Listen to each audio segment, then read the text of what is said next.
we are already inside of a saturated space with new information and research coming through that tells us what we instinctively know as humans, as animals,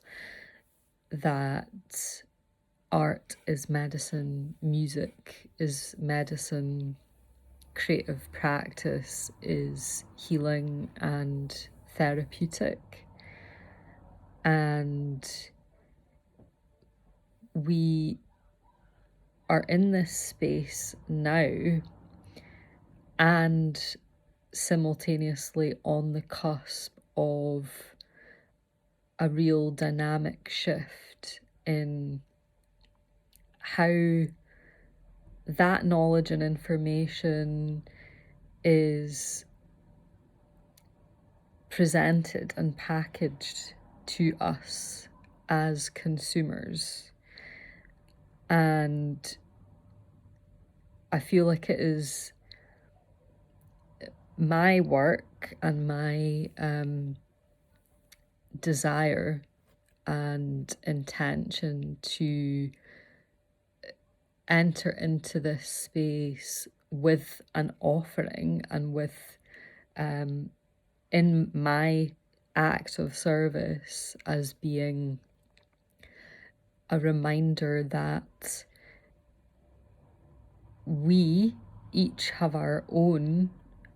medicine for ourselves, and our own medicine that can be of benefit to others as well. Body as instrument, body as therefore the tool and the mechanism through which we can explore, navigate, and cultivate medicinal effects and qualities for ourselves. We can be a medicine for ourselves, and we can explore this through our relationship to voice and a relationship to working with voice, training with voice. And perhaps the way in which I offer and frame and present my work will move more into the territory of actually utilizing this kind of language and this kind of terminology, and actually making the decision to claim that in conjunction with that claiming of language, there is also the commitment to a continued learning process and immersion and active engagement with research and practice and experimentation that really reinforces this sense of it being a living space to continue innovating and to continue being willing to be a recipient of insight and a recipient of transformation and realization, and a kind of attitude that is actually about a lifelong learning kind of pathway, as well as this curiosity and childlike approach to ensuring that there are ample spaces for play built into the way that I choose to explore and experiment, because we're talking about practice as philosophy and art form and discipline, and also bringing in then more tangible frameworks related to educational transmission and methodology and pedagogy, and to have that rigor alongside what is essentially a willingness to engage with the emotional reality and the spiritual reality of choosing to be committed to a discipline, and to say this is my path, or my area of exploration, this is my life's work, and actually renewing that vow, in a sense, or renewing that commitment to, like, yeah, this is what I'm doing, and this is what I'm exploring, and these are my intentions. And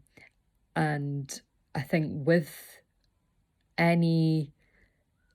renewal or clarification around path and purpose, and why you do what you do, and what your motivations are, and inherently how deeply, inexorably connected to your purpose you feel, and how passionate you are about it, and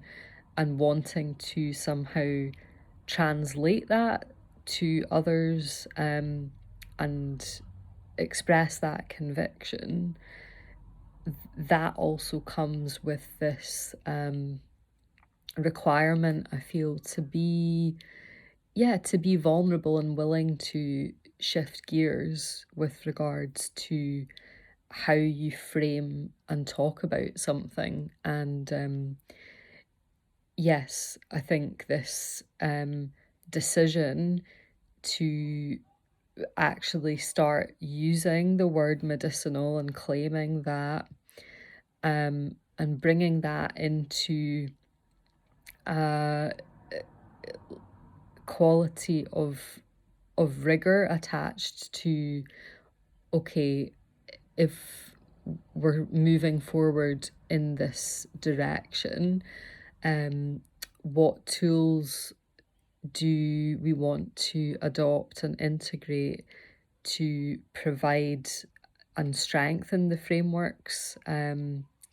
around this practice, and also enable it to be able to be expressed in a cross-disciplinary fashion. So in many respects, the journey with that side of things is, still in early days. But there are lots of different elements that are flowing into this work, and the core kind of origin points of that are the ones that have a language and a clarity that is more closely connected to that emotional space and that grounded practitioner space of knowing the power of this work, and knowing the potential impact that this work has, and feeling strongly that I need to continue to be guiding that in a direction that allows there to be an opening and a bridge that really situates this in a music medicine intersection. So yeah, I will continue to pour in reflections of this nature as time goes on.